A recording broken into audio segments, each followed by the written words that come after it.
Hey everybody, we'll get going here in just 1 minute.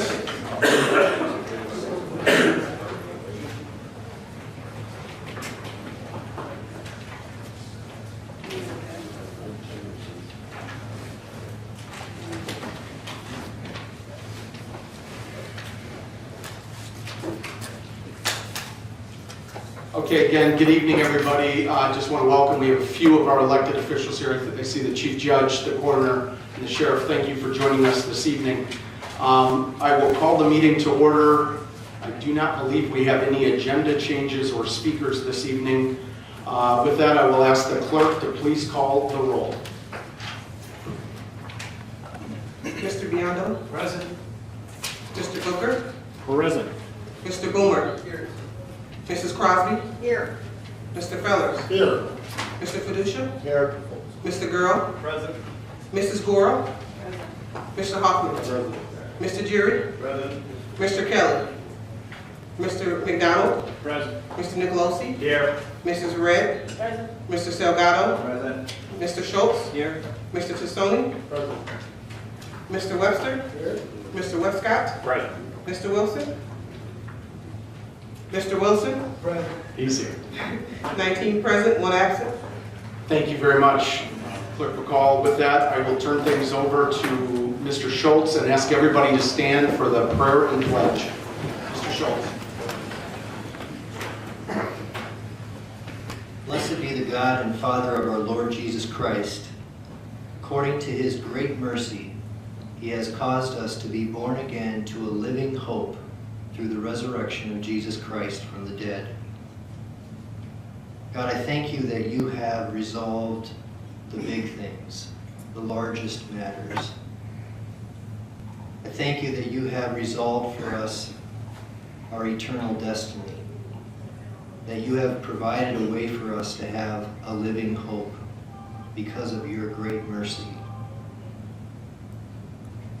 It's important for us to pause and thank you for that at the beginning of a time where we have struggles in front of us. I ask God that you'll help us because we need your help. We need your wisdom and we need your character to help us to be respectful even as we disagree. I pray that your will be done and that your kingdom will come on earth in this place just as it is in heaven. We trust you. We believe that you are the living God and that you have the capacity to do what is necessary, what is needed. So we place ourselves in your hands with gratitude. In Christ's name, amen. Amen.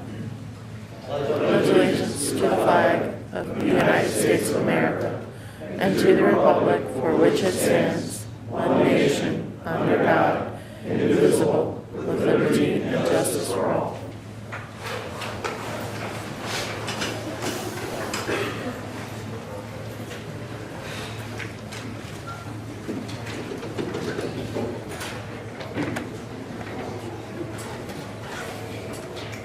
Appreciated your words, Mr. Schultz. Thank you. Do we have Drew Rogers here this evening? Drew? Come on up, Drew. We have two quick proclamations tonight that we need to get in the month of September.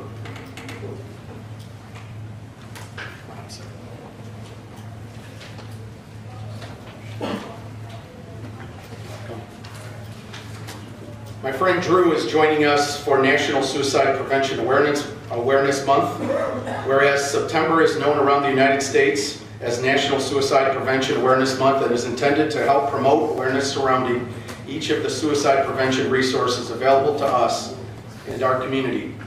Whereas according to the CDC, each year more than 41,000 people die by suicide. Whereas suicide is the 10th leading cause of death among adults in the U.S. and second leading cause of death among people aged 10 to 24 years old. Whereas Winnebago County, Illinois is no different than any other community in the country, but chooses to publicly state and place our full support behind our local educators, mental health professionals, athletic coaches, PAC leaders, police officers, parents, as partners in supporting our community and simply being a resource to one another. Whereas local organizations like the Suicide Prevention Services and national organizations like the National Alliance on Mental Illness, NAMI, are on the front lines of the battle that many refuse to discuss in public, as suicide and mental illness remain too taboo a topic to speak on.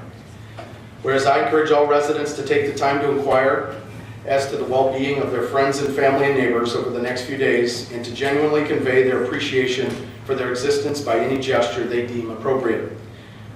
Now, therefore, I be it resolved, I, Frank Haney, on behalf of the Winnebago County Board, do hereby proclaim September 2018 as National Suicide Prevention Awareness Month. And again, I have my friend Drew joining us tonight, so thank you for joining us, Drew.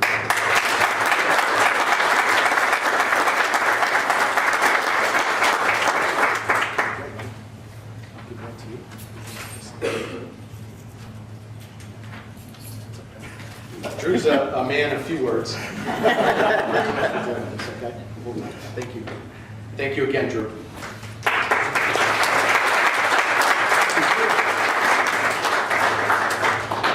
Our next proclamation, Nancy Bloomstrand, the treasurer of the Rockford chapter of the National Society of the Daughters of the American Revolution, has joined us today for a proclamation in recognition of U.S. Constitution Week. Whereas in the summer of 1787, delegates convened in Philadelphia to create a more perfect union and craft the document that is the foundation of our country. With great diligence, they worked to develop a framework that would balance authority and inherent freedoms, federal interests and state powers, individual rights, and national unity. On September 17th of the same year, the delegates signed the Constitution of the United States. Whereas today, every American shares in this legacy of liberty, and we are grateful for the courage, conviction, and sacrifice of all those who have helped preserve and uphold the principles of a free society. And we remember the enduring importance of the Constitution. We also recognize our responsibility as citizens to respect and defend the values of our founding fathers and participate in the unfolding story of our freedom. Whereas each year, the National Society Daughters of the American Revolution celebrate and commemorate U.S. Constitution Week from September 17th through September 23rd of each year. Now, therefore, be it resolved, I, Frank Haney, on behalf of the Winnebago County Board, do hereby proclaim this time U.S. Constitution Week in Winnebago County and urge all citizens to reflect on the privilege of being an American with all the rights and responsibility that privilege involves. So thank you very much for being here, Nancy. Thank you. Thank you.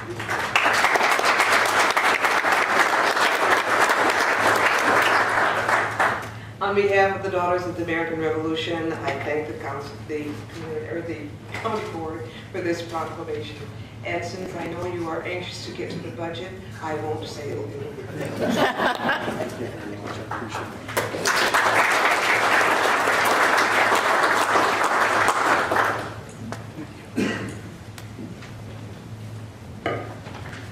Thank you again, Nancy and Drew. Tonight we do not have any public comments, so I'll move on to approval of minutes. May I please have a motion to approve the minutes of August 23rd, 2018, and to lay over the September 6th, 13th, and 20th minutes from 2018. I got a motion by Mr. Jury. I'm looking for a second. Thank you, Mr. Boomer, Mr. Hoffman, Mrs. Gorel, and Mrs. Crosby. Any discussion on the minutes before the board? Seeing none, all those in favor signify by saying aye. Aye. Any opposed? Motion passes. Thank you very much. Next item of business, announcements and communications. Clerk McCall. The items listed below were received as correspondence. We will place those on file. Next item of business, board member correspondence. Any board member comments? I have Mr. Wilson and Mr. Girl. Thank you, Mr. Chairman. I have one piece of information here that is from John Beck, and they're looking for a veteran who can speak at his event, which is at the Park District in the city of Loves Park and Harlem School District, November the 9th at 10 a.m. And what he said on this piece of information I got, he says that they would prefer someone that's not distinguished like Gary Jerry, Elsie Wilson, and Joe Hoffman. And the only person I could think of was Mr. McDonald.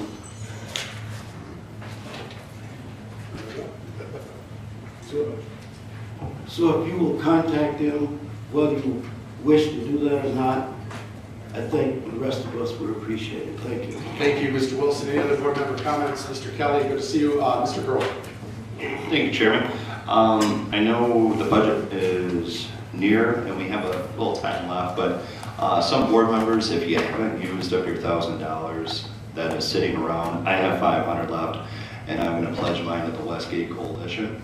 So I would urge anybody that has some money left to give this to this great organization. Bob Esmond over there has done a great job. I'm not too sure how much longer he's going to be with the organization, but what they do with scholarships over there is very important. So I'm going to pledge my money, and hopefully the administration can work on getting that to them sooner than later. And I urge my other fellow board members to do the same if they haven't already.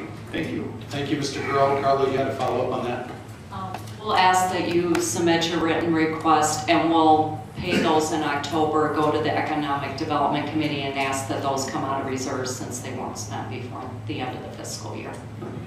So that's how we'll get that whole process done. Thank you, Mr. Grohl. Any other comments by board members? Seeing none, Chairman's report, I have no comments. County Administrator's report, no comments. Did I hear clapping? That's the way it hurts my feelings. Next item, the approval of consent agenda. May I please have a motion to approve the consent agenda, which includes the raffle report and bills. I got a motion by Mr. Jury, a second by Mr. Fellers. Any discussion on the consent agenda before the board? Seeing none, all those in favor signify by saying aye. Aye. Any opposed? Motion passes. Thank you very much. Next item of business, Finance Committee. Our first committee report this evening. Mr. Biondo, and we did get you a chair. I saw that. Good. It was out of school. Yeah. It is. Are we done? We're not there.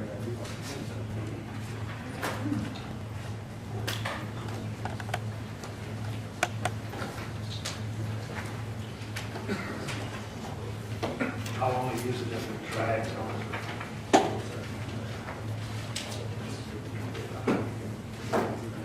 First, I got a couple others here, but thing is, I sit there day after day preparing for all of this, and every time I come in, there's always 3, 4, or 5 other things I'm not prepared for. So let's give me a minute here, and I'll try to figure it all out. The first thing we have is a public hearing concerning the intent of the county board to sell bonds of the county in the amount not to exceed $50 million for the purpose of funding all or a portion of the county's Illinois Municipal Retirement Fund liability, including prepayment of and providing a budget stabilization fund for such liability. And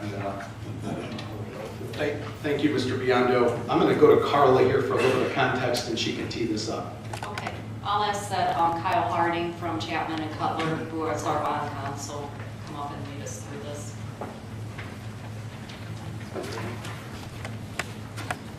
just lay it on top.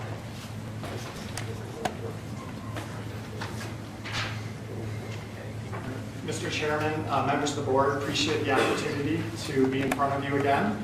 My name is Kyle Harding with the law firm Chapman & Cutler. We are your bond counsel on this proposed issuance. Also with me from Chapman & Cutler is Ken Flores. We also have Tom Gavin from Robert W. Baird, who's the proposed underwriter, and Dan Forbes from Spear Financial, who's your financial advisor for this proposed issue. And we're all here to answer questions in connection with this public hearing. As we discussed at the September 6th board meeting, the county is considering the issuance of bonds to pay your IMRF unfunded pension liability. And as a non-home rule entity, the county needs a lawful borrowing alternative to do that. And the proposed plan of finance is the issuance of an alternate bond. And as I mentioned back on September 6th, you have issued many alternate bonds in the past payable from your MFT taxes, some sales taxes. The proposed revenue source here is to actually use the IMRF levy as the revenue source that would support this alternate bond. In order to issue alternate bonds, we first have to adopt an authorizing ordinance. That was the action that was in front of you on September 6th. Following adoption of that ordinance together with a notice in the statutory form was published in the Register Star, and that commenced a 30-day wait period where if 7.5% of the registered voters in the county were to petition, the county board would not have the authority to move forward with this plan of finance without going to direct referendum. So and that notice was published last week, so we're in this 30-day petition period right now. Separate and apart from that requirement, there's also a requirement that we hold a public hearing. And that's the item that's before you tonight. It's an opportunity for members of the public and board members to ask questions about the proposed financing. And this is also not the last time that we'll be in front of the county board. Because even after you go through that 30-day wait period and after you conduct the hearing, that's still not sufficient authority to issue the bonds. We will still have to come back at a later date in front of the county board and have you adopt what's called a bond ordinance.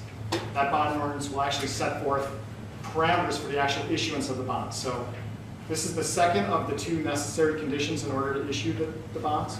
But we'll be back in front of you after the conduct of this hearing, assuming the county still wants to move forward with this transaction to adopt the bond ordinance. To be clear, we're not taking a final action this evening. That is correct. It's an opportunity to ask questions. And then the only vote that we would like at the end of the hearing is just a vote to close the hearing. That's the statute requires that you don't consider a bond ordinance until at least 7 days after you've finally adjourned the public hearing. So it would be appropriate at this time to see if any board members, any members of the administration, or even any members of our gallery have questions. I'll start with Mr. Fellers. Mr. Fellers. Thank you, Mr. Chairman. I just want to be clear here. I know we've discussed this before. The point of this is to issue the bonds so that we were not paying the higher interest rate we'd be paying on the unfunded liability from the IMRF. Instead, we'd be paying the lower interest rate that we'd be getting from, ideally from a bond execution to the tune of 3 or 4 percentage points. Is that accurate? Do you want to? Yeah, that is the intent. The purpose of the financing is that the IMRF assumes a certain investment return on your on the amount that they hold in your plan, and the idea here, and that assumption is 7.5%. And the expectation here is that you guys would be borrowing at a much lower rate than that. And so this is it's an arbitrage opportunity. The bonds would be issued under federal tax law as taxable bonds. Most of the time you guys are borrowing, it's tax exempt because you're borrowing for projects. This is being borrowed on a taxable basis. But because you're such a good credit, you actually can borrow at a taxable rate that's much lower than other credits might be able to, which gives you a bigger spread between your borrowing and that 7.5% assumption. So that's exactly right. Thank you very much. Thank you, Mr. Fellers. Just a second, you don't normally sell the whole 50 million, right? I mean, what do we typically start with, and how does it progress? To what's our unfunded liability? No. Sure. What you're authorizing is up to 50 million. The decision on how much to borrow will be made later after we have the actuary who you've engaged, Aon, to estimate what your liability will be at year end. Then we'll pick a number to finally authorize. Thank you, Mr. Biondo. Any other questions by board members, any by administration, any by Mr. Schultz? Thank you, Mr. Chairman. Just curious, are the fees associated with this bond issuance a number of basis points, so it depends on how much we issue, or is it a flat amount? There are two types of fees. One you pay to lawyers, financial advisors, and other service providers like the rating agencies. Those are typically based on a combination of size and fixed portion. Then our fees, we're the underwriter, our fees are based on the amount of bonds issued. Thank you. Do you have those numbers? I don't have it handy with me. It's roughly, I think, 0.7%. of bond, $1,000. Thank you. Thank you, Mr. Schultz. Mr. Webster, any follow-up? Yeah, thank you. Mr. Schultz is kind of reading my mind on this. So aside from the four of you, obviously we pay you for the work you do. But aside from the four of you, how many other people are involved in this that we pay fees to get the job done? How many others? Probably two. I'll say two. There's our council, and then I'll say three, but the third one is a pretty small fee. And then there's the rating agencies. Their fees are pursuant to a schedule. The last one would be a paying agent, which is a relatively probably $1,000 or so. That's it. Thank you. Thank you, Mr. Webster, Mr. Schultz, Mr. Fellers. Since we had a couple questions on that, when and if we take the next step, we'll lay that out and make sure that's laid out very clearly to the board, so it's a matter of record. All right, thank you very much. Before we call the hearing to a close, is there any members of the public or the gallery here tonight that have questions related to this hearing? Okay, seeing none, do I need an official action to close this, or do I just official? I'd like a voice vote. Okay, I'd entertain a motion to close the hearing. I have a motion by Mr. Boomer, a second by Mr. Fellers and jury, and Mr. Westcott. We are taking a vote to close the hearing. All those in favor signify by saying aye. Aye. Any opposed? We've officially closed the hearing. Thank you very much for your time. Thank you, gentlemen. Thank you. Mr. Biondo.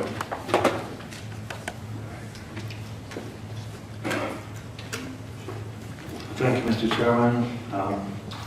Next thing is we will, I guess, what do I have to, we're going to discuss the fiscal year 2019 budget, which was laid over from September 6th, 2018 meeting. And we have, let's see. If it's okay, I ask you for a motion. We will get it motioned and seconded. All right, a motion to bring it forward again. We have a motion on the fiscal year 19 budget that was laid over from September 6th. I got a motion by Mr. Biondo, a second, Mr. Wilson, Boomer, Hoffman, and Westcott. So now the fiscal year 19 budget is before the board officially, and we can move on to any particular discussion, amendments, that type of thing. The first thing, I got these four other amendments that have, I have this, we have amendments 2019-001 through 004, and 001 is, just, 001, give me arthritis, is the highway department. It's for $133,000 for on-call foreman, lease payments and operation study. There's one, number two is for the bridge and culvert repair, $60,000. And then the third one is motor fuel taxes. This is a positive $708,000. And the fourth one is 911 ETSB for $370,500. That's the four amendments. We have to vote on those right away. Okay, so we have a motion by Mr. Biondo on the four amendments that I believe we're just discussing the Finance Committee. Mr. Biondo, they came out of Finance Committee with support? Yes. Okay, so we have a motion on the four amendments by Mr. Biondo. May I have a second, please? Mr. Boomer on the second, Mr. Tassoni. Any discussion on those four amendments that Mr. Biondo just read in? Yes, sir, Mr. Schultz. Thank you, Mr. Chairman. On the fourth one, there's no revenue source that's listed. Which, could you, just so we're clear? 2019-004. It's ETSB was the explanation. Okay, thank you, Mr. Schultz. I'm going to go to Carla on that one. It would come from the surcharge revenue that the ETSB board receives. Thank you very much, Mr. Schultz, and thank you, Carla. Any other discussion on the four amendments before the board? Okay, seeing none, are there any board members who are opposed to this motion? Please raise your hand. Seeing none, we will cast a yes vote for all members present. So we will amend the budget to reflect those 4 amendments. Okay, thank you very much. All right, and then we have, I guess, amendments to the fiscal year 2019 budget. Okay. Thank you, Mr. Fellers. Thank you, Mr. Chairman. I have an amendment to the fiscal 19 budget I'd like to present. I would like to amend item 24000 for the sheriff, changing the number of the dollar value for personnel to $7,604,490. That's 7604490. The supplies budget to 721,061. I would also like to amend item 40116, the sheriff's budget of the public safety sales tax, under personnel to $3,059,529. That's 3059529, and I'd like to speak to this after it's seconded. So I have a motion by Mr. Fellers. May I have a second? I have a second by Mr. Salgado and Mr. Gurl. The item is now before the board, and I will go back to Mr. Fellers to bring context to the actual amendment. Yes, sir. Thank you. Thank you, Mr. Chairman. I especially want to thank Mr. Salgado, who he and I worked very closely on this for the last 48 hours, and most recently Mr. Nicolosi, who brought together sort of some of the final pieces here at the very end. Essentially what we are doing with this budget amendment is taking a measured approach to funding in Winnebago County this year. The key issue for me is that we balance the general fund and have 0 deficit. And then we make certain reductions to the sheriff's office within the personnel. However, we do fund the 911 at their full proposed amount. We fund the jail at their full proposed amount. We provide money for the AFSCME contract, for the FOP contract. And in the end, instead of a $3.8 million deficit from reserves in 2019, we're looking at a number of $1.7 million.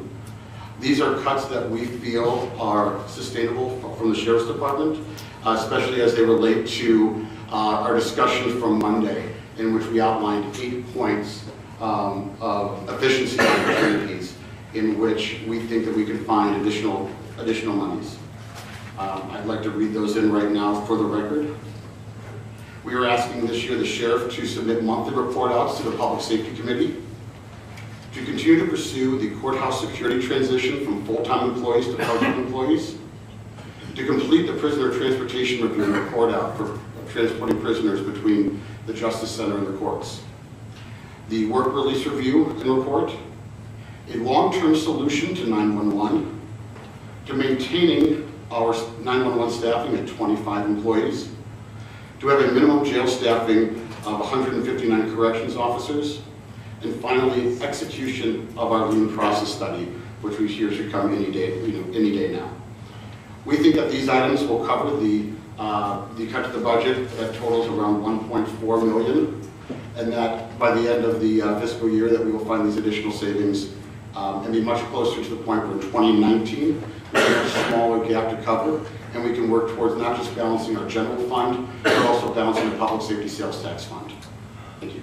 Thank you, Mr. Fellers. To follow up then, so just to bring context and clarity, the general fund, how will the general fund be affected by this? So the general, so right now the general fund would show a deficit of $200,000. At another point here, we will ask for new growth that would cover off on that amount right now, and therefore the general fund balanced. Okay, thank you. Any discussion by board members? We have a motion and a second on Mr. Fellers' amendment. Are there any discussion by board members? Mr. McDonald. Thank you, Mr. Chairman. And I guess it's more directed to Mr. Fellers. You had indicated on Monday that we would also then be open to budget amendments through the year as they came forward.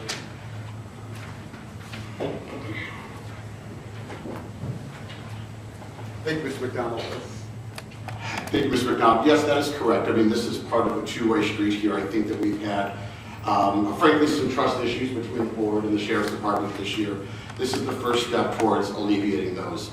We've outlined 6 benchmarks that we think that if the sheriff achieves and works towards achieving, that we will find significant savings within, he will find significant savings within his budget. If he makes those with a good faith effort and doesn't quite get to those numbers, I know I personally will trumpet and support additional spending from the sheriff's department to make up any gaps in revenue. I'll follow that up, Mr. McDonald. I think one of the things I've heard from a multitude of board members who have different perspectives is the board's eagerness to work with the sheriff's department and have an opportunity to have members of the sheriff's team come in and give updates on progress around outcomes, around progress on some shared goals and shared interests related to some of these projects. And I think there's a two-way commitment. What I'm hearing from multiple board members as well as from multiple members of the sheriff's team is a commitment saying that we'll work towards these, and there is a significant opportunity to find efficiencies and savings. And that would be, just to clarify for the room, since we have a lot of perspectives here, hearing this for the first time, my understanding is that this would be in lieu of a budget amendment that would have more reductions, a larger reduction, and immediate impact of those particular reductions. This would allow for the sheriff's department to work towards that goal with monthly report backs on progress to goals. Am I capturing the spirit of that, Mr. Fellers? Yes, that is correct. Thank you very much. Okay, follow up, Mr. McDonald. Yes, thank you, Chairman. So just to paraphrase and make sure I heard you right, this would not result in any immediate layoffs or anything like that? Yes, my understanding is that this amendment by itself as it stands would not result in any additional changes from what's proposed in the 19 budget. What's proposed in the 19 budget is separate.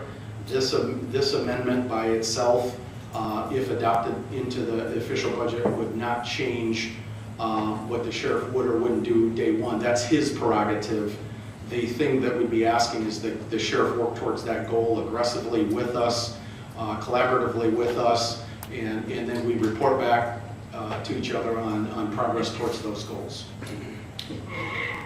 Mr. Chairman? Yes, Mr. Biendo. Thank you, Chairman. I want to know what, in light of the expenditures that were made this year with regard to the $2.5 million that administration was adding back to the budget for the sheriff, including the $700,000 in the budget amendments we did last time, what is the actual cuts to the sheriff's budget? The actual total amount cut from the sheriff's budget is roughly 1.1438 million. Okay, and that sets it at, that would be from the 31, whatever that was there? Yeah, essentially. With the 2.5? Yeah, essentially, we will be starting at a number. We will be starting at a number that is on par with how we finished up 2008. At 29 point something? Yes, it's within the margin of error on that one. Okay, because whenever you mention the fact that good faith efforts, etc., like that, basically.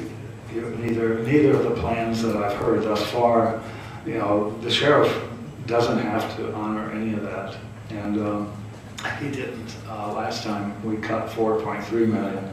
The other thing is, this is a deficit budget we're going to vote on, which is 1.7 million, and one big item was missing. What are the taxes going to be? I mean, are we adding the CPI, are we adding the 190, is it the 190 that we're adding? Yeah, I'll take that and then jump in. I believe there's going to be a follow-up discussion around the levy, and my understanding is that there is not sufficient support to do CPI, but there is support to do new growth.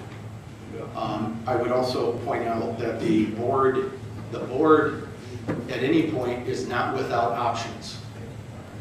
Although the sheriff would be in a position to run his department, as I believe he should be certainly given room to do so, and I say that respectfully, I also think the board is, from what I understand, choosing not to do something that has in its statutory power. And I'm not recommending it, I'm just saying there's a tool left in the toolbox of the board that other counties do enact, is that setting deputy count. I'm not recommending that. I'm saying that is an opportunity the board would have if there's a concern in the future. Number two is, at a point, there could be, of course, a hiring freeze or an adjustment if we're not on track.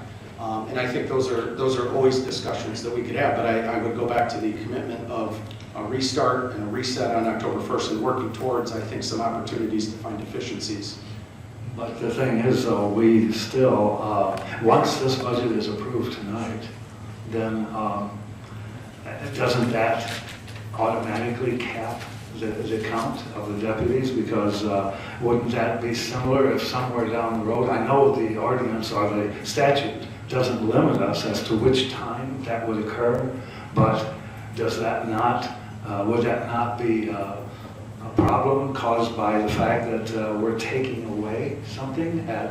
We did that with the judge and it didn't work. I would agree that the board, once it grants dollars in the budget, unless there's a catastrophe and you do something across the board to multiple departments, universally, you cannot take money back you give. I think no one is disagreeing to that. What I would say, instead of using the sheriff's department, let's use my departments. If all of a sudden the county board departments under my direction were running a temperature on their budget, one of the controls that have been put in place since the new administration came in are twofold. Number one, is that new hires across departments, nobody's getting special treatment. Mine or any others is if a budget is under at a certain point, when we hire new people, they do not get put into payroll. So there is a control that is standard with other counties. It is not punitive or directed at any one department.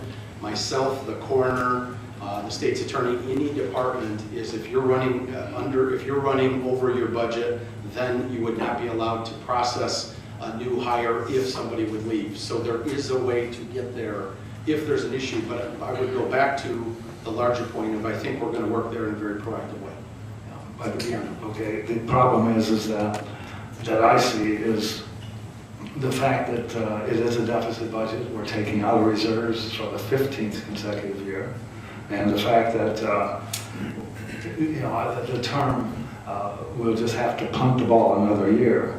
But actually, punting actually can be a offensive weapon too. And this is not punting. This is kicking the can down the road. We're going to be kicking it down the road for the 14th or 15th time in a row. We've already went through 18 million in reserves, including health care. I'm just wondering, where do we stop with the reserves? We keep using them, and eventually they're going to run out. It's as a matter of fact, 12 million, 13 million was put out there, but in reality, we're already, once we do the audit for this year, it'll show us at 10, and it'll go down further. And I'm just saying, eventually that is going to get us, and that is kicking the can down the road. Even though it's a little smaller can, but it's still almost 20-some million in 14 years. Thank you, Mr. Biondo. I'll respond very quickly, and then I know there's some hands up and multiple hands up. I would categorically, respectfully disagree with you as my mentor and friend is how you're categorizing the progress we're making and what we're attempting to do, although not perfect. I've been around for this is my second budget, this is not my 15th. What I would say is we are closing a gap. We're going from making major changes last year and a lot of controls, and I think professional staff, certainly more than myself, I know many board members have talked about some changes we made that have been very proactive and positive, although tough on a lot of people. I would say that our game plan, if adopted, has to be shared. People need to stay committed to it, and I'd say it's anything but punting. I think we're playing offense. I think we're proactively working strategically towards some reforms that would be in lieu of less strategic ways of reducing government at a time we do have a hole. If we fail and come up short in some manner, I do think we will also have a tough budget next year, and I've been assured by multiple partners internally that they want to work toward the board to solving a very tough thing while providing the best service possible. And so I agree with you that we are looking at potential reserve spending, but I would disagree that there's not a proactive approach. This is nothing, there's no perfect solution, but I do think a combo approach is our best way forward. Mr. Salgado. Yeah, just I want to thank you, Mr. Fellows. We spent a lot of time kind of going through. We took Mr. Schultz and some of the cuts that we kind of have on our table from Dave Boomer as, you know, reducing by $4.2 million. I know it's a deficit. However, you know, I said this in the Finance Committee. I want to find that calculation, that formula of where we stay above the 25%. We will stay above the 25%, about $2.5 to $3 million above the 25% reserves. I completely understand, Mr. Riondo, where you're coming from about the reserve spending. I don't like it whatsoever. It's a rainy day fund kind of thing that we want to have it for. We do it at home with our checking accounts. Typically 3 to 6 months, whatever it is that we plan ahead, so that's what we have in our reserves. We did it at home. However, you got to understand one thing here. It's critical services here that are being provided to taxpayers, right? So my argument at first was, okay, let's try the CPI thing. I proposed it. It got shot down right away. Nobody wants to pay an additional $12 for every $100,000 on their property tax bill. I get it. It's $1 a month or whatever for every 100,000. Nobody wants to do it. Fine, I get it 100%. I hate paying taxes as well. But you know what? Those are critical services, right? So it's either the $4.2 million, there's a couple, and then we eat them in the reserves. Or, you know, we just completely start cutting departments. This is the middle ground, and I think, once again, it's the both of the worlds, you know, that we're trying to get to a medium where, you know, the sheriff is going to make an attempt, $1.4 million to find synergies, whatever efficiencies, and potentially, if he doesn't get there, then we got to have those discussions. So at the end of the day, that's where we're at. That's reality. That's not painting a picture. I mean, unless we want to, like Mr. Haney, the chairman, said, we want to set deputies, and that's our control, and start cutting from there. That's our prerogative. We can do so. But at this point in time, like I said in the Finance Committee, I don't want that in my hands. Why? Because I'm not a law enforcement, right? I'm not a professional. So how can I tell you what the correct number is? You can say, well, I'm setting a number. You're absolutely correct. But at the end of the day, you're not. What if a catastrophe happens, or whatever the case may be? Where are we going to be then? And who they're going to come to? Who they're going to respond to? Your answer is going to be, well, yeah, we saved the taxpayers X amount of money, but yet we lost all these lives. So we don't want to go there. So this is kind of the middle ground, as Mr. Haney said here and Mr. Fellows. I think we have a good consensus. I think we have a good direction where we can go, find efficiencies, and you know, we have controls in place like we did it last year. Now we have the budget amendment control, where you know he has to come and present his argument and check those boxes. It's not like we're giving a free checking account. Here you go shopping. You know, he has to still report. He has to go through the budget amendment process to get approval from this board. So from that standpoint, I guess you know this is the middle ground, and I think this is a good starting point. Yes, you're right. You can argue, well, you know, the 2.5, you know, he added with budget amendments, he's at the 29.3. Absolutely, we're giving him an additional $1 million for the FOP, which contract to ASME, the inmate contract that he has out there, which equates to about $1 million. That's it, because those are obligations that we have to pay. We have no other choice but to make those. The remaining cuts, you know, that he's going to do are going to go through synergies, efficiencies, and potentially, you know, if it gets to that point, we're at that stretch. So that's where we're at. And, you know, we kind of went back and forth, Fellers and I, and we kind of discussed this. And it wasn't just like, yeah, let's just pick a number, or we think this is a great idea, or, this is what we thought in reality for the future, the big picture, 3 to 5 years, whatever it is. This is gonna get us to that point. And so I just encourage everybody, ask questions now. This is the time to do it. I think this is a solid plan that we can move forward. Thank you. Thank you. One of the catastrophes will be the cash flow you're going to run into.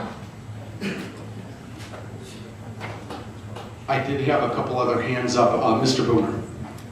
Okay, since obviously there's two budgets, or two different versions of the budget right now, I think instead of taking line item by line item by line item by line item, move your own line, just put the two budgets up and vote. The item before the board, I think you make a very good point, Mr. Boomer. The item before the board that the board could take action on right now is the amended budget that Mr. Fellers read in as a whole. That is before the board for consideration. If a majority of the board votes to make that part of the fiscal year 19 budget, then I believe, Mr. Kurlinkus, we'd still have to take a second vote to adopt the fiscal year 19 budget. Is that correct, sir? Just so we're clear on procedure, then I have to. Yes, what's before the board right now are a number of amendments that Mr. Fellers has proposed to this budget. So right now you're voting on the amendments to this budget, not the amended budget, because it's not yet been amended. Yes. So we have the original budget. Mr. Fellers is attempting to amend the budget to what he has laid out now, and we've had some discussion on. That's what's before the board. So a yes vote would amend the budget to as Mr. Fellers has laid out. A no vote would bring it back to the original proposed budget. Just so we're clear on the floor and in the room, I have Mr. Webster, then Mr. Schultz. Mr. Webster. Yes, excuse me. Thought we were still on discussion here. I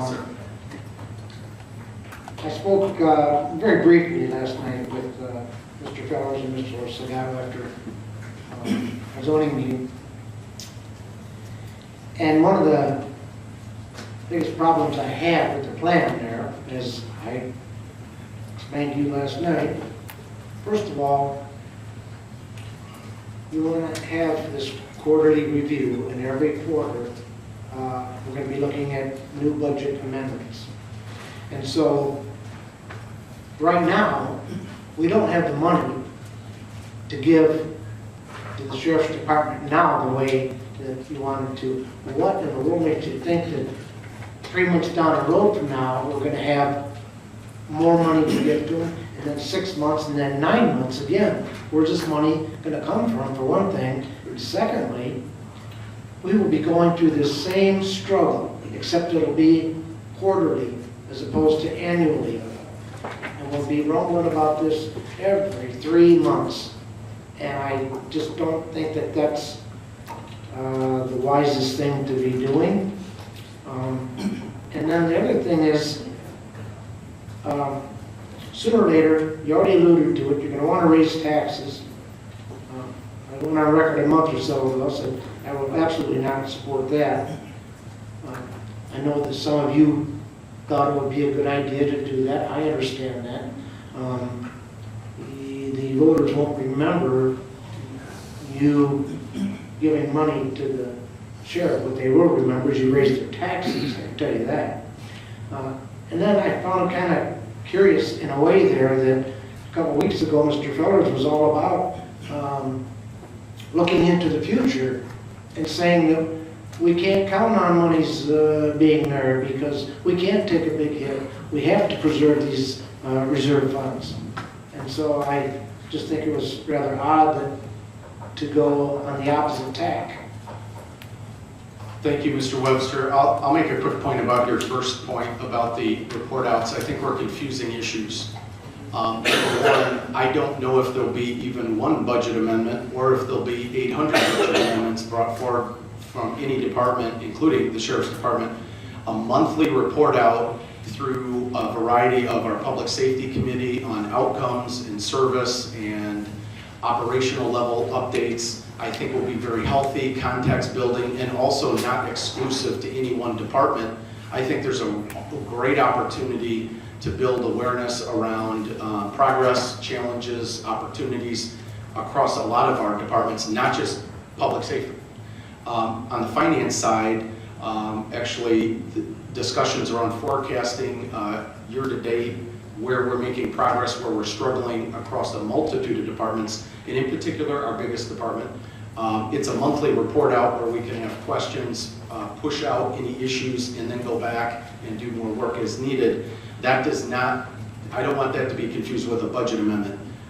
We cannot say that an elected official couldn't bring a budget amendment.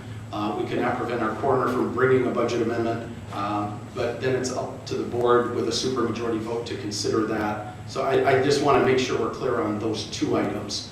Any follow-up? Yes, I have I'll go to Mr. Feller since he was referenced, then Mr. Jury, then Mr. Webster. Yes. Oh, I'm sorry, I skipped Mr. Jury, I apologize. Mr. Jury, please. We'll go to Mr. Jury then. Thank you, Chairman Haney. First of all, I'd like to say this is going to be my last and final vote on the budget. I am pleased with the work Mr. Salgado, Mr. Fellers, and Eli worked out. You know, Jim, you say, how are we going to pay for this? Well, I tell you what, how you're going to do it. Number one, you have some industry coming now.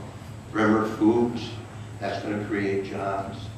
Costco's, by the time they get done and going, you're talking to the tune of roughly $800,000 in revenue. Instead of fighting back and forth, we need to sit down, excuse me, you need to sit down, I won't be here, and figure out how we're going to get people to come to this community. And you're going to get people to come to this community by having a top-notch police force, whether it be Loves Park, the county, people want us to feel safe. That's how you're going to pay for it, instead of going back and forth.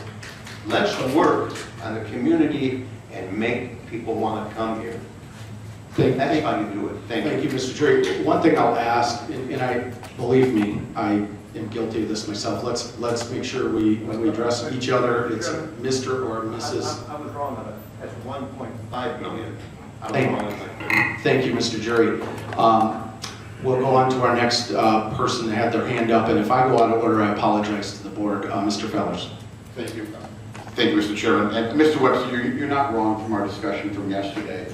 I think you were kind of spitballing, and just a rigid schedule like that, I don't think it's desired by anyone. And I do appreciate that conversation because I think you have very good points, and we put that into sort of how we structured this, right, so that we could do this. To your point, as I said, we need to make sure we keep our rainy day fund. We need to keep our reserves. Doing it all in 1 year will not serve this county for public safety. The services and the personnel and the deputies lost, will not serve us this year. But we get down to a point where we've minimized it significantly down from 3.8 to 1.7, and that puts us in a prime position to make the changes next year that get us all the way there. This is always going to be a multi-year process. I know we'd like it to happen sooner than later, but I think that we have a really good long-term strategic plan here.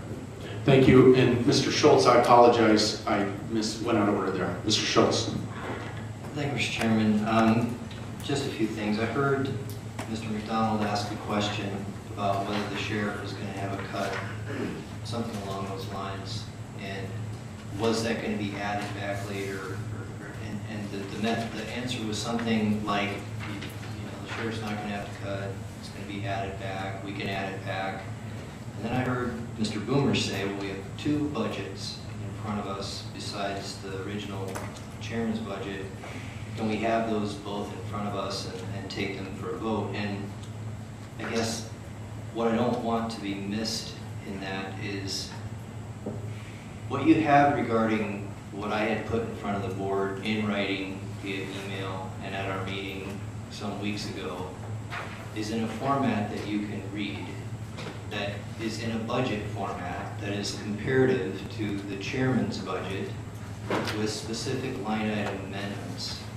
And I understand that we may not have the votes to do that. I'm not even pushing for it.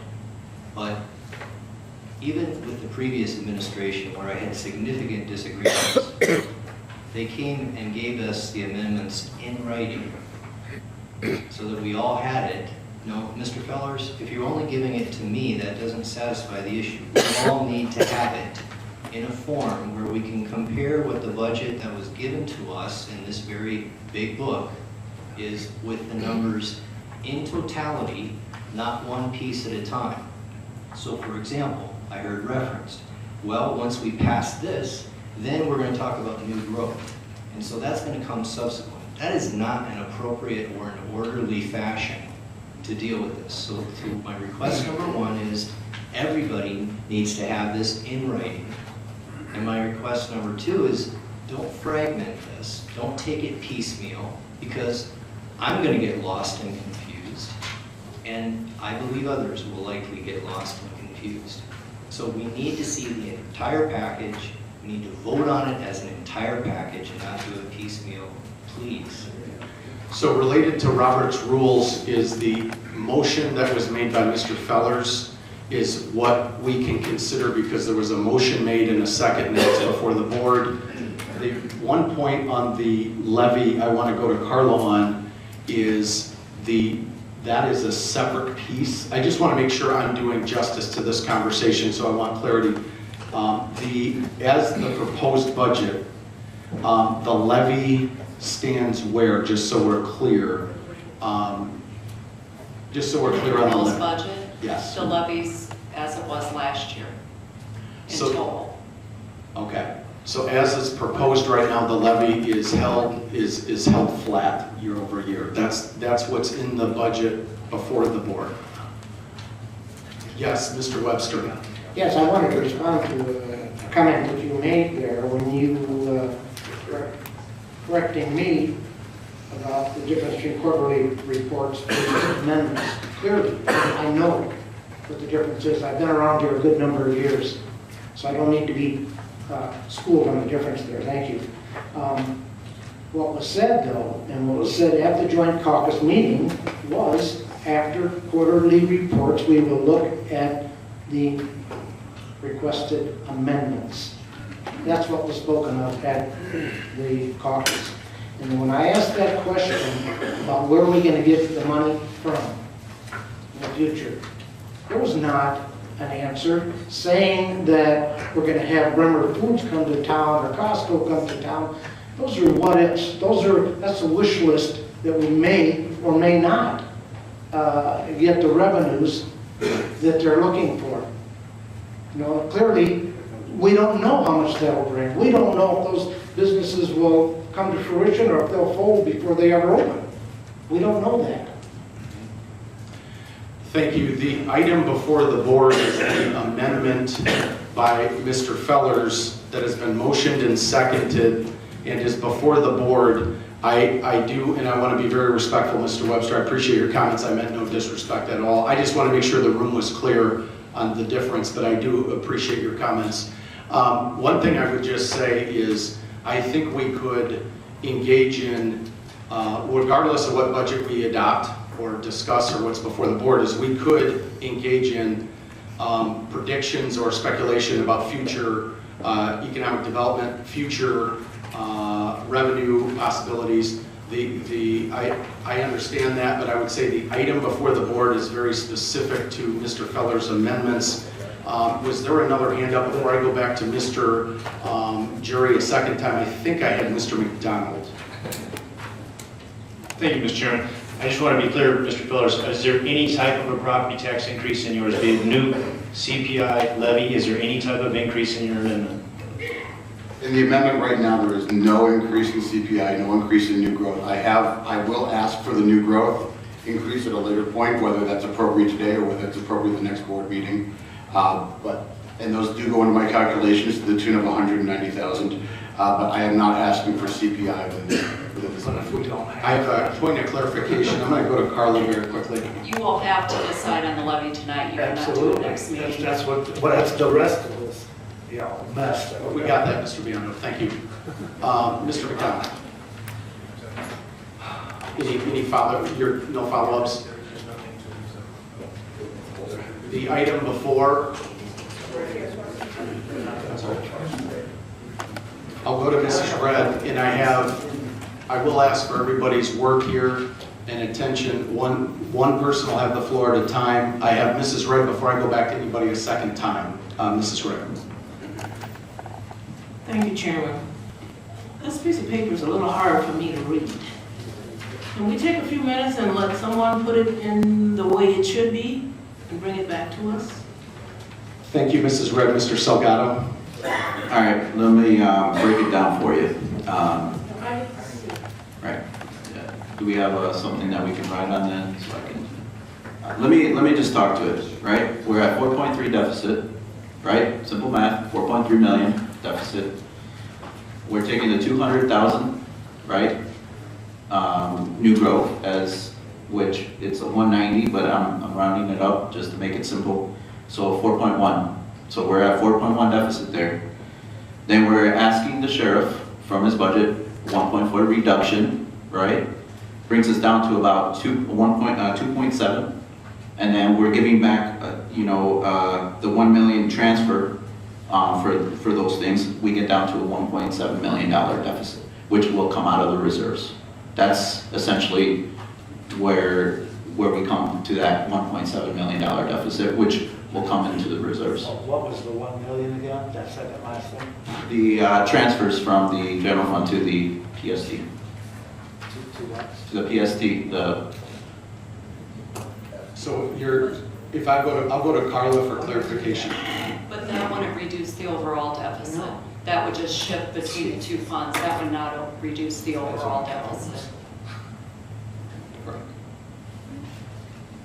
Right, it would reduce the deficit. It would reduce the deficit in the one fund. Yeah. It would still balance it out in the general fund, but it reduces the deficit. We balance out the general fund, but it still reduce against what we started with. But it wouldn't reduce the overall. No, it would not reduce the overall deficit. No, that's correct. That's why it needs to be written down, as Mr. Schultz said, so we got the same thing to judge it by. Because right there, I lost $1 million, and now I just recovered it again. I mean, that's asinine. Excuse me, Mr. Biondo. So I have Mr. Wilson. Thank you, Mr. Chairman. One of the concerns that I have is lien principles was introduced to the county by me. And the chairman introduced lien principles to the sheriff department. The other day I asked the sheriff department, what were they on lien, and it was not promising. So I'm disappointed that we haven't made a bigger inroad. No, and I'll follow that up. Mr. Wilson, I think you raised a very good point. What I would add to that is the gentleman who's leading that process has had to take about a couple of week break because I think he had an illness, and he assured me he's back in action and we'll have the information very shortly. I think there was a short-term delay. I do not think it's permanent. Mr. Wilson. What I like is deadlines. So in my opinion, and hopefully yours, they can give us a deadline when they will actually get started and see some of these things work. Thank you, Mr. Wilson. Mr. Jury, I apologize. I went out of order there. Mr. Jury. Thank you. I won't take the time. I'm retired. I guess I want to answer Mr. Webster. The 1.5 million that will be generated by Costco's is coming, Jim. And if you listen to Mr. Salgado, he says, you're not going to get out of this now. This is going to happen within 4 years, 3 years. And another thing, Mr. Webster, we could be generating tax dollars from an asphalt plant in Rockton that generates actually sales tax that helps us pay for the deputies and the roads. Because what happens is, in case you don't realize it, government doesn't pay when they go up there to build a road. If you want to, we can do that. We can charge the citizens a sales tax. But when you put a parking lot in, you put a driveway in, they pay sales tax. And there's one hell of a lot of parking lots and driveways in this county. Thank you. Thank you. Mr. Boomer. Point of clarification from you to me, well, to everybody. So we're going to still go line item by line item? Right now, before the board is Mr. Feller's amendment. It has been read in and seconded. The items that he read in is the only things we're considering at this time. Then somebody else needs to make an amendment to put the tax in, because that's got to be in there too. It should be done at the same time. So And now I'm trying to determine if we switch from general fund $1 million to public safety sales tax, is that what we did? Because if we did, all we did was a shell game, moving it from one fund to the other, which is both of our deficit. So the deficit isn't 1.7, it's 2.7. I'll go to Mr. Fellers on a follow-up. Mr. Fellers. The money was always there to be transferred, right? So that money was set aside for the FOB contract, for the ASPE contract, was set aside in the county administration budget. I could have left it in that line item, but we know it's going to go over there. So as we look at it, that money's going to transfer out of one out of the other. It's still 1.7, whether it's 1.7 split between the general fund and the public safety sales tax, or it's 1.7 split between the two of them. The sheriff's. How is that not the case? Moving it from the overall deficit between the two funds was 4.3. So And we've shifting made- it from one fund to another does not No, change. but the but that's not what we've done. We still made the cuts in other areas that get us down. But you were saying that by taking $1 million from the general fund to the public safety sales tax fund reduces the deficit $1 million. It does not. No, but if we are going from one line item to the other, because there was a deficit of $400,000 in the general fund. But it does not change the overall deficit. No, it does not change the overall deficit. I've just broken them out by the two different funds. By what you propose, the deficit would increase by 2.4, it would be 2.438 million. What you're proposing would cause the deficit to be reduced to 2.438 million. 2.472. Okay. Thank you very much, Carla. We have any other follow-ups? Any other discussion? Mr. Biondo, did you have anything? No, we can offer other amendments when we still have amendments. If someone else does another amendment. You're asking for there be amendment to add in the new growth. So an amendment to add in the new growth to Mr. Feller's amendment. That's what you're asking. That's what I'm asking, because we have to have both of those. It doesn't, because we could just pass this and not approach the other thing at all, and then we've got a $4 million deficit. We are not, Mr. Biondo, we are not passing the budget on this amendment. All we're doing is amending a piece of the budget. So we can take the vote and add the new growth second, or somebody could make an amendment right now to add the new growth. So I'll ask, would anybody like to amend Mr. Feller's motion to include Mr. Feller's motion plus adding the new growth at this time? I got a motion by Mr. Kelly to add the new growth to Mr. Feller's amendment. So it would be Mr. Feller's amendment and adding the new growth to the proposed budget. I would ask for a second. I have a second by Mr. Booker, and I have a second by Mr. Burl and Mr. Hoffman. I have a motion and a second to add the new growth to Mr. Feller's amendment. That is now before the board and includes the new growth. It includes Mr. Feller's amendment and the new growth to the proposed 19 budget. We are not being asked to vote on the final budget. We are being asked to amend the budget to include Mr. Feller's amendments and the new growth. Just so we're clear. Mr. Feller's amendment. Yes. Yep. It'll include, the motion before the board now is to include Mr. Feller's amendment and the new growth. So the items Mr. Feller's read in and the new growth from the levy. Any discussion? Yes, Mr. Schultz. Thank you, Mr. Chairman. The purpose of my walking over to Carla was to clarify, we had a $4.3 million deficit. We are trying to take the new growth, he rounded up to 200,000. Carla just told me it's actually 160,000, so it's not quite that. But the $1.4 million sheriff cut, plus if you round it up to 200,000, that's 1.6 million. 1.6 million from the 4.3 million original deficit leaves a deficit of $2.7 million.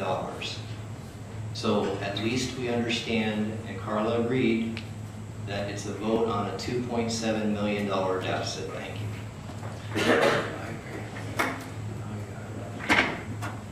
Thank you very much, Mr. Schultz. The item before the board right now includes the Mr. Feller's amendment as well as the new growth, which was motioned in by Mr. Kelly. We have those two items before the board. Point of order. Yes, I sir. think we have to vote on amending Yes. Mr. Feller's amendment. Correct. That is the item before the board, is to add in the new growth. So is there any other discussion by board members before we take the vote just to add in the new growth? Any discussion?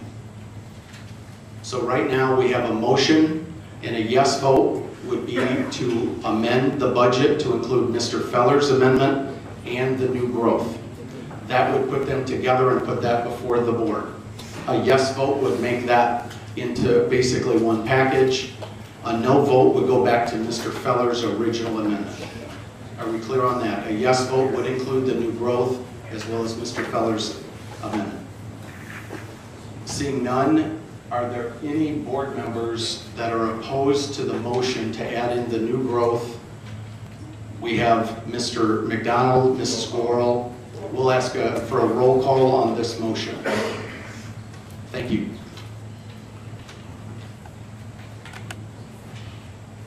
Mrs. Crosby? Yes. Mr. Biondo? Yes, because I want that tax levy in there. Mr. Booker? Yes. Mr. Boomer? Mr. Fellers? Yes. Mr. Fiducia? Yes. Mr. Girl? Yes. Mrs. Gorel? No. Mr. Hoffman? Yes. Mr. Jury? Yes. Mr. Kelly? Yes. Mr. McDonald? No. Mr. Nicolosi? No. Mrs. Red? Yes. Mr. Salgado? Yes. Mr. Schultz? Yes. Mr. Tassoni? Yes. Mr. Webster? Yes. Mr. Westcott? Yes. Mr. Wilson? Yes. We have 17 yes and 3 no. Motion passes, so the item before the board is the amended motion, which includes Mr. Feller's amendments or items as well as the new growth. So now that is before the board for consideration as part of the fiscal year 19 proposed budget. Are there any discussion by board members on the motion before the board? Seeing none, I will ask the clerk to call the roll. Mr. Boomer? Mr. Biondo? No. Mr. Booker? No. Mrs. Crosby? Yes. Mr. Fellers? Yes. Mr. Fiducia? No. Mr. Girl? Yes. Mrs. Gorel? No. Mr. Hoffman? Yes. Mr. Jury? Yes. Mr. Kelly? Yes. Mr. McDonald? Yes. Mr. Nicolosi? Yes. Mrs. Red? Yes. Mr. Salgado? Yes. Mr. Schultz? No. Mr. Tassoni? Yes. Mr. Webster? No. Mr. Westcott? Yes. Mr. Wilson? No.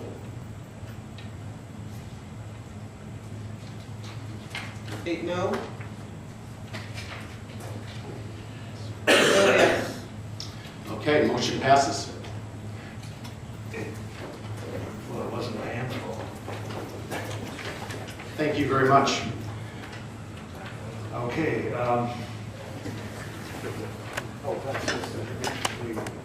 We have the item before the board.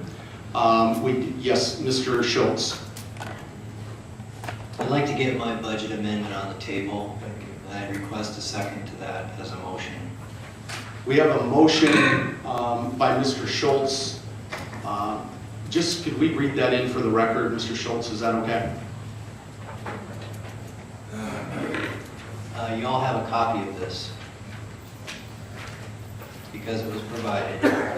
What exactly would you like me to do? since we have people watching from home and we have folks in the gallery, I just ask you to read in your items if that's okay, sir. Well, I don't think that that's going to add clarity, respectfully, Mr. Chairman.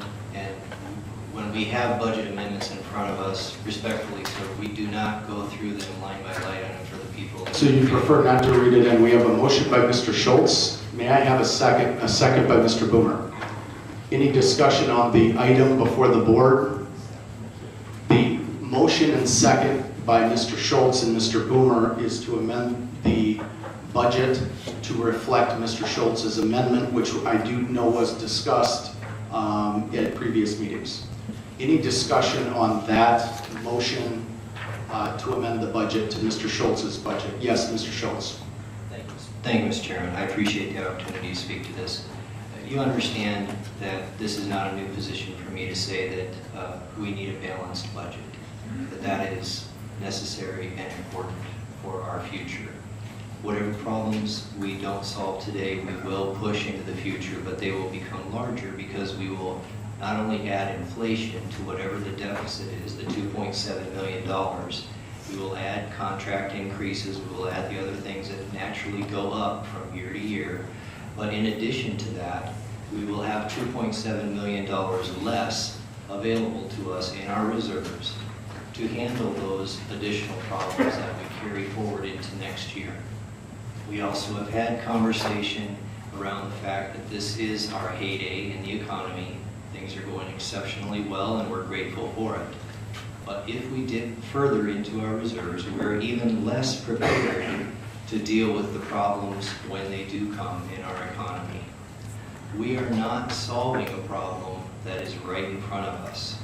I understand there's lots of explanations as to why we can't solve that problem, but I'm suggesting to you that we are exponentially increasing our difficulties as a county if we don't face these issues today. Thank you.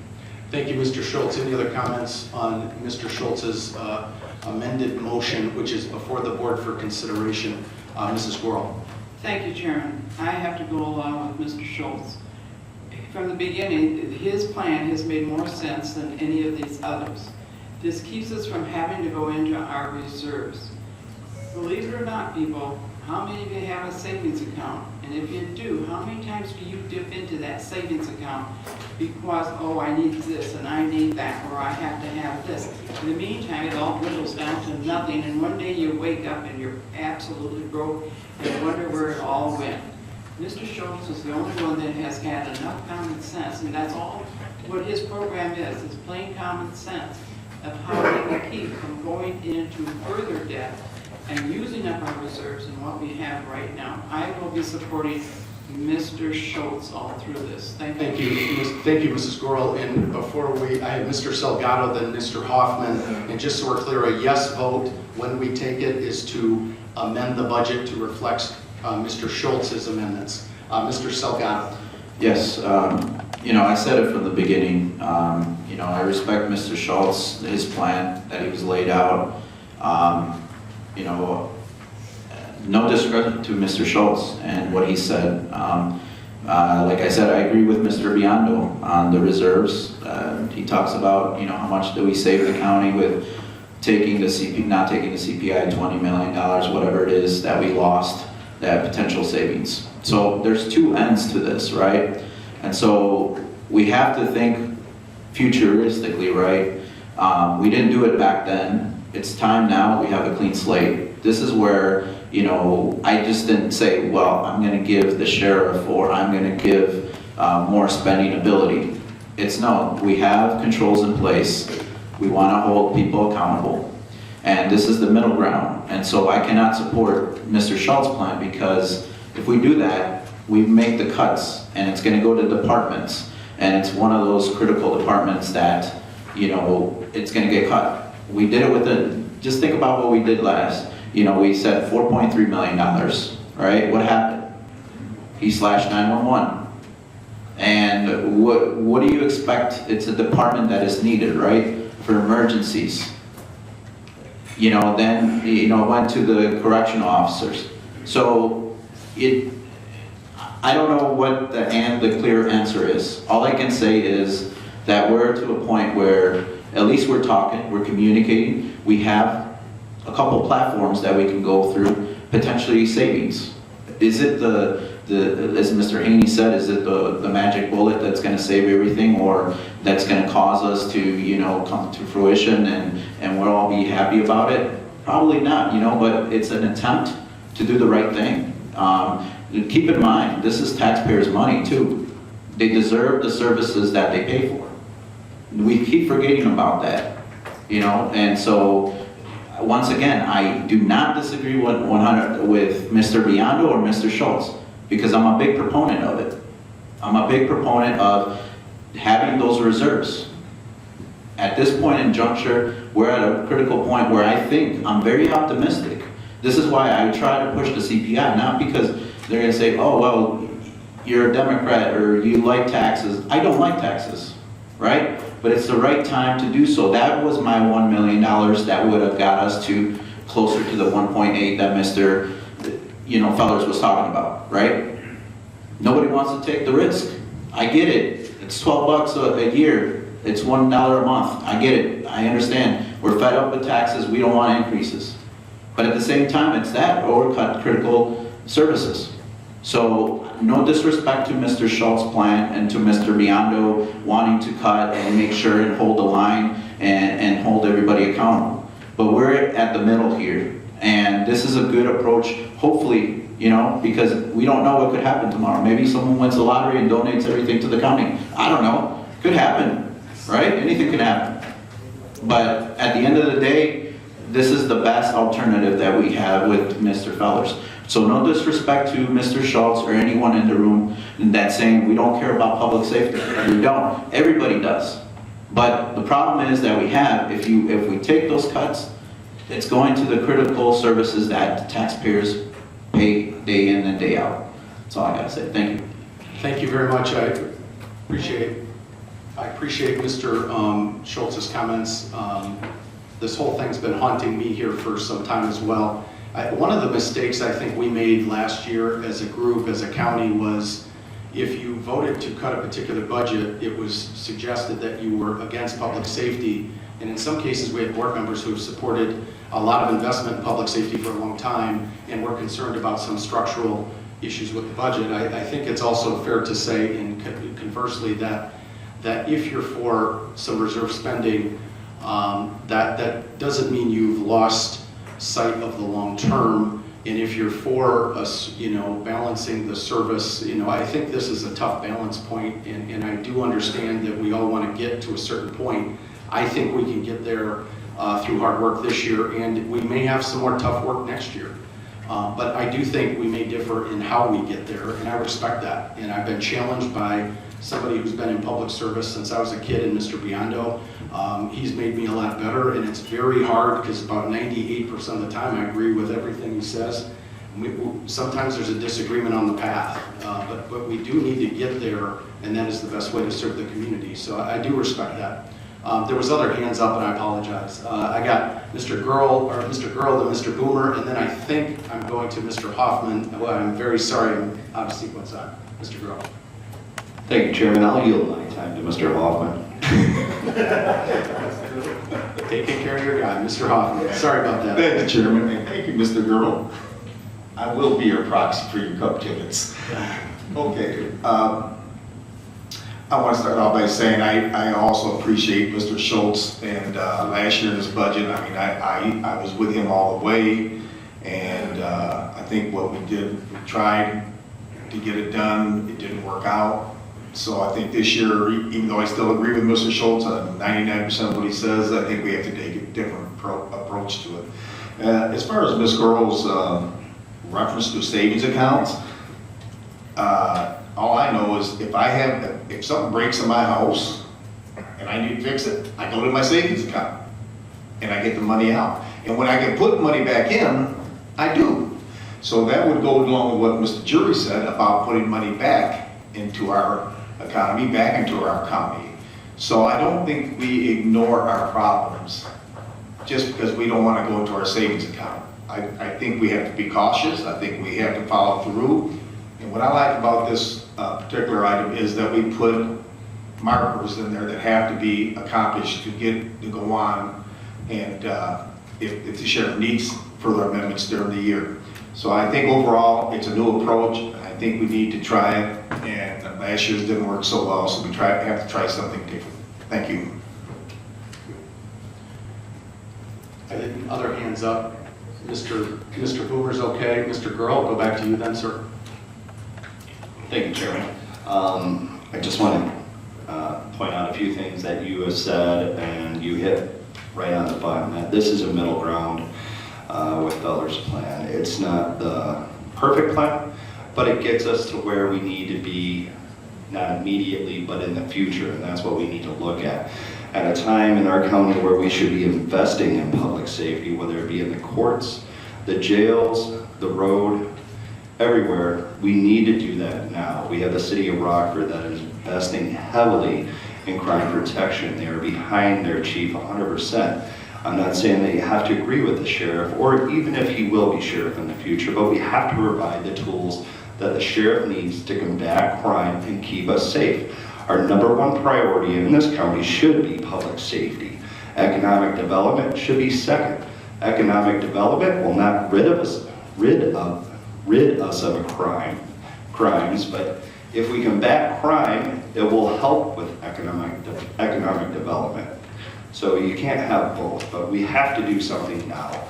The people that work for us every day, that put their lives in jeopardy every day when they show up, deserve our support, deserve our full commitment to them. You know, trust is earned, it's not given. I think the sheriff can work better. I think this administration can work better to that goal. And, you know, this is a good plan. It's a middle of the road. Schultz, I respect him dearly, along with Mr. Biondo, and hopefully I'm the winner of the lotto, and I will be donating some of it back, but just kidding. But this is a great plan. You know, public safety should be foremost number one here. People pay tax dollars, as Mr. Salgado pointed out, and they expect services. When you call 911, you expect someone to answer it. You expect a deputy out there. If we cut the sheriff $2.8 billion by Mr. Schultz's plan, and also the state attorney, all we're doing is backing up our judicial system, which we have people in jail right now that shouldn't be in jail. They should be released. We have other people that are waiting trials for months and months and months and months and continuances. They continuously have a new attorney show up because we cannot retain our staff. So these are things that we should be working on. We shouldn't be cutting public safety, but we should be working to a future to where we shouldn't have to worry about public safety that much. Thank you. Thank you, Mr. Earl. I believe I had Mr. Boomer. Well, I want to just thank Jaime and Mr. Fowlers for at least getting it down to 2.7 from 4.3. So I'm glad that you guys worked on that. And I give the credit to Mr. Schultz for actually giving them the challenge to do it. So that's all I have to say. Thank you very much, Mr. Boomer. I have Mr. Wilson, then Mr. Biondo. Mr. Wilson. Thank you, Mr. Chairman. I appreciate it. I only have to differ with the most important part of Winnebago County is its people. And that's my feeling. And I also feel that $2.7 million deficit should not be made up from the reserves. And finally, for most people that don't realize, it costs $65 a day to house a person in the criminal justice center. If we had 900 people that's in the criminal justice center a day, that's $58,500 daily. And if you multiply that by 365, the number of days in a year, it's $21,352,500. Thank you. Mr. Biondo. Yes, I just want to refer to the savings account analogy, just to know we all. But we have taken out of our savings account 14 times, and we've tried to fix the problems 14 times, and it doesn't work. Thank you very much, Mr. Biondo. Okay, the item before the board is Mr. Schultz's amended motion, which is laid out before you. A yes vote by the board would amend the budget to Mr. Schultz's motion. A no vote would bring things back to the previous amendment brought forth by Mr. Fellers that we discussed prior. A yes vote would amend the budget to what Mr. Schultz has proposed. I think we're clear on that. Are there any other questions that need to be answered on the specific amendment from Mr. Schultz that would help somebody make up their mind? Seeing none, I'll ask the clerk to call the roll. A yes vote amends the budget. It doesn't adopt the budget. It amends the budget to Mr. Schultz's motion. A no vote goes back to what Mr. Fellers talked about a few minutes ago. Clerk will call. Mr. Fellers? No. Mr. Biondo? Yes. Mr. Booker? No. Mr. Boomer? Yes. Mrs. Crosby? No. Mr. Fiducia? Yes. Mr. Girl? No. Mrs. Goro? Yes. Mr. Hoffman? No. Mr. Jerry? No. Mr. Kelly? No. Mr. McDonald? No. Mr. Nicolosi? No. Mrs. Red? Mr. Salgado? No. Mr. Schultz? Yes. Mr. Tassoni? Yeah, Mr. Tassoni, before you vote. Yes. Oh, you're a yes. No, I have a question. Oh, question. Go ahead, Mr. Tassoni. I have a question. Question for legal counsel. Chairman, you had mentioned that voting yes for this amends the budget. Didn't we formally vote for past 4 other amendments previously to this? A yes vote would adopt Mr. Schultz's amendments. A no vote would take it back to what Mr. Fellers, what has been put before the board, which is Mr. Fellers' amended motion, which includes his amendments and the new growth. All right, thank you then. No, for me, no. Thank you. Mr. Webster? Yes. Mr. Westcott? No. Mr. Wilson? Yes. 7 yes. And 13 no. Okay, thank you. The motion by Mr. Schultz fails. That brings us back to the motion that's before the board, which was brought forward by Mr. Fellers. It includes his amendments and the new growth. Just putting that together. That's what's before the board at this time. Mr. Nicolosi. Thank you, Chairman. So, from my understanding, we are going to be short. We're going to be short on this, correct? About $1 million. 2.7. So reluctantly, I'd like to make another amendment then to make up that with the reserves and vote on it. Just to be clear, and I will certainly respect your motion, right now, the budget would be balanced as it stands right now with reserves. So I think what you're recommending, Carla asked for a confirmation, the $2.7 million gap that we're discussing would be filled in with reserves. So I think that is, as it stands right now, has accomplished your mission. Yes, Carla. I think we need to clarify where the reserves, which fund. Right. Yes. At this point, I believe, and I'll be happy to be corrected, the reserves would come from the 1% public safety sales tax. So we're clear in the room and on the board floor. There's a $2.7 million deficit, and that would be covered by the 1% public safety sales tax at this time as it stands and has been changed on the board floor. Mr. Nicolosi, are you good? Yes. All right, thank you, Mr. Nicolosi. Mr. Girl. Mr. Girl. Thank you, Chairman, for pointing that out.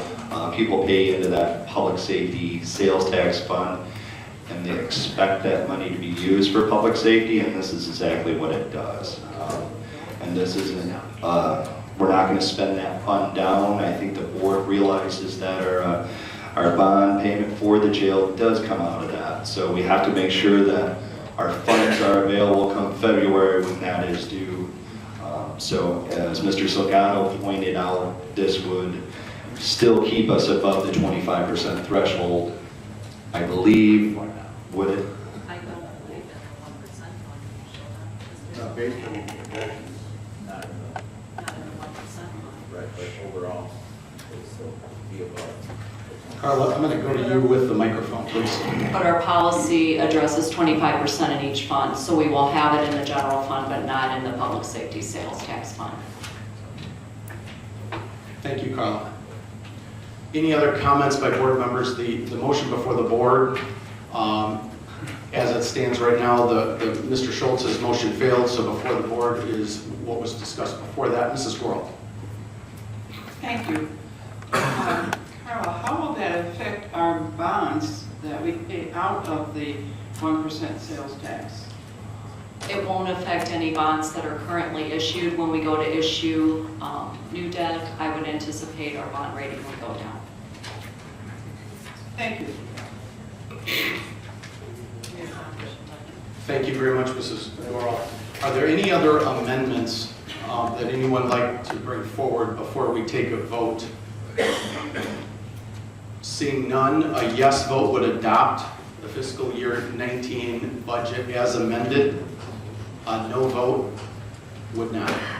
So with that, I will ask the clerk to call the roll. Clerk McCall. Mr. Fiducia? No. Mr. Biondo? No. Mr. Booker? Yes. Mr. Boomer? Mrs. Crosby? Yes. Mr. Fellers? Yes. Mr. Girl? Yes. Mrs. Goro? No. Mr. Hoffman? Yes. Mr. Jury? Yes. Mr. Kelly? Yes. Mr. McDonald? No. Mr. Nicolosi? Pass. Mrs. Red? Yes. Mr. Salgado? Yes. Mr. Schultz? No. Mr. Tassoni? Yes. Mr. Webster? No. Mr. Westcott? Yes. Mr. Wilson? No.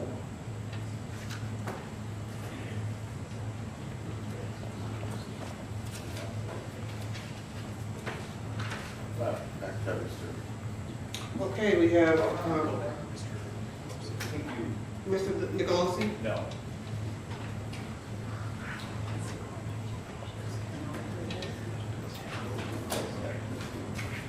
So we have 9 yes, No. I'm sorry, 9 no, 11 yes. 11 yes. We have a passed budget, 11 to 9 vote. The fiscal year 19 budget has been adopted. Thank you very much for the discussion over many months, Mr. Biondo. Yes. Well, I'd like to welcome the handful of 9. Thank you. Anyway, we're going to do the read in the fiscal year 2019 annual appropriation ordinance. Sorry, my throat's a little. So we read it in, and I would also then like to move to suspend the rules so we can pass this tonight. I'm going to ask for us to take up, I'm going to ask to have everybody's attention on the item before the board, just so we're clear on action we're taking next. I know we've had a lengthy discussion. Mr. Biondo, could you repeat your motion here? Yes, it's item number 5, which is our fiscal year 2019 annual appropriation ordinance. Okay, we've read that in, and you're asking us to suspend the rules because we need to pass that tonight. Okay, we got a motion by Mr. Biondo to suspend the rules, which would allow us to vote this evening on item 5, fiscal year 19 annual appropriation ordinance. Motion by Mr. Biondo, a second by Mr. Wilson. Mrs. Goro. Item is before, and Mr. Kelly. Item is before the board to suspend the rules to allow us to vote tonight. All those in favor signify by saying aye. Aye. Any opposed? Motion to suspend passes unanimously. Mr. Biondo. All right, thank you. Then I'd like to, let's see here.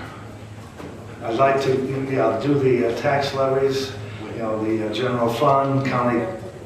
Oh, I'm sorry. No, wait on the appropriation. Oh, we need to take the vote on the We have a Mr. Biondo has a motion to approve the number 5 fiscal year 19 annual appropriation ordinance. May I have a second to approve? Mr. Webster, thank you. Mr. Wilson and Mr. Hoffman. All those in favor signify by saying aye. Aye. Any opposed? We have Mr. Schultz on the no vote. All other board members present got our yes vote. Mr. Boomer is absent from the vote. All right?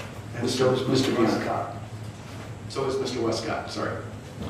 Okay, then we'll do the items 6 through 18, which is tax levy for general fund, county public health, detention home fund, county highway fund, county bridge fund, federal aid matching fund, veterans assistance fund, tort judgment and liability insurance fund, Illinois municipal retirement fund, social security fund, and Medicare, historical museum fund, county nursing home operations fund, and the children's advocacy project fund to be laid over to October 11th, 2018 meeting.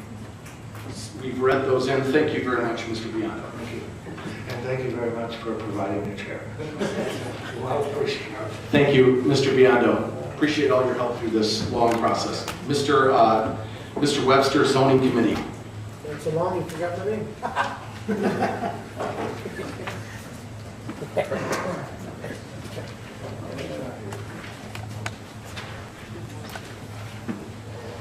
I sit down, please? Okay, your zoning committee has 5 items for a read-in this evening. So, item 1 is V0318, it's a variance. Item 2, V0418, another variance. 3 is V0518, a variance. 4 is a special use, SU0318. And that was 4, I'm sorry. And then 5 is V0618, which is also a variance. These are all in for the first reading. Thank you, Mr. Webster. Okay, thank you. Thank you very much. Economic Development, Mr. Westcott. Thank you, Chairman. We have no report. I hope we have something coming up real soon, though. Thank you. Thank you very much, Mr. Westcott. Operations Committee, Mr. Jury. Thank you, Chairman Haney.